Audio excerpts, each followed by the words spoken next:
नमस्कार दोस्तों, स्वागत है आप सभी का आज के इस धमाकेदार सेशन में। आज हम लोग बात करेंगे वर्ल्ड कंज्यूमर राइट्स डे के बारे में। वर्ल्ड कंज्यूमर राइट्स जो कि हर साल 15 मार्च को मनाया जाता है, जो कि एक एसेंशियल रिमाइंडर होता है कंज्यूमर प्रोटेक्शन और राइट्स को अपहोल्ड करने के लिए। सबसे पहले वर्ल्ड कंज्यूमर राइट्स डे 1983 में बनाया गया था। और अगर हम लोग बात करें कि 15 मार्च को ही क्यों, तो 15 मार्च 1962 को प्रेसिडेंट जॉन एफ कैनेडी ने यूएस कांग्रेस में वो वर्ल्ड के पहले लीडर बने थे जो कि फॉर्मली वे में रिकॉग्नाइज किए थे कंज्यूमर राइट्स को। और अगर हम लोग बात करें वर्ल्ड कंज्यूमर राइट्स 2025 का थीम को, तो वो था a just transition to sustainable life style.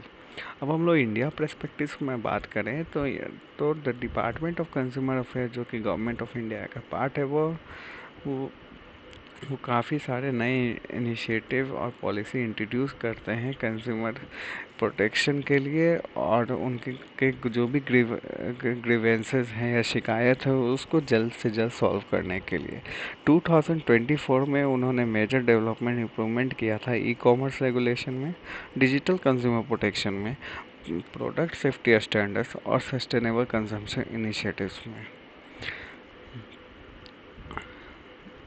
आइए दोस्तों, हम लोग बात करते हैं कंज्यूमर प्रोटेक्शन एक्ट 2019 के बारे में। तो कंज्यूमर प्रोटेक्शन एक्ट 2019 जो है वो अपग्रेडेड वर्जन है कंज्यूमर प्रोटेक्शन एक्ट 1986 का, जिसमें कि हम लोग 3 टायर का ऐसे जुडिशियल मैकेनिज्म को मशीनरी को हम लोग ध्यान रखते हैं, जो कि डिस्ट्रिक्ट, स्टेट और सेंट्रल लेवल पे ध्यान रखते हैं, जो कि कॉमनली जाना जाता है कंज्यूमर कमीशन से, जिसमें कि कंज्यूमर के राइट्स को हम लोग प्रोटेक्शन करते हैं और उनका जो भी ग्रीवेंसेस या डिस्प्यूट्स उसको जल्द से जल्द सॉल्व करने का कोशिश करते हैं। अगर हम लोग बात करें सेक्शन 38(7) कंज्यूमर प्रोटेक्शन एक्ट 2019 का, तो कोई भी कंप्लेन है उसको 3 महीने के अंदर सॉल्व कर देना है, और अगर कोई कॉमोडिटीज़ का से रिलेटेड है तो उसको 5 मंथ के अंदर उसको रिजॉल्व कर देना है। अब हम लोग बात करते हैं कंज्यूमर वेलफेयर फंड के बारे में।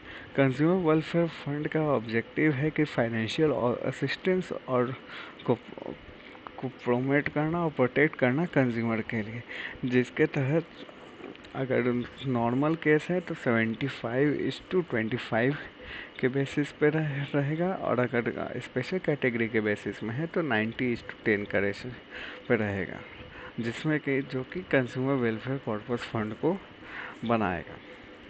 और अगर हम लोग बात करें फाइनेंशियल ईयर 2024-25 का, तो 32.68 करोड़ जो है वो रिलीज हो गया है वेरियस स्टेट और कंज्यूमर वेलफेयर कॉर्पस फंड का, जिसमें कि 28 स्टेट्स में से 24 स्टेट्स में और 8 यूनियन टेरिटरीज में से 1 यूनियन टेरिटरीज में consumer welfare corpus fund established हो गया है। अब हम लोग बात करते हैं कि गवर्नमेंट कैसे स्ट्रेंथ करे कंज्यूमर ग्रीवेंसेस रिड्यूसल मैकेनिज्म को। तो वो मेनली 3 चीज़ पे ज़्यादा फोकस कर रही है। Expansion of e Daakhil for online consumer complaints, दूसरा enhancement of the national consumer helpline, और तीसरा जागो ग्राहक जागो पोर्टल और मोबाइल ऐप का।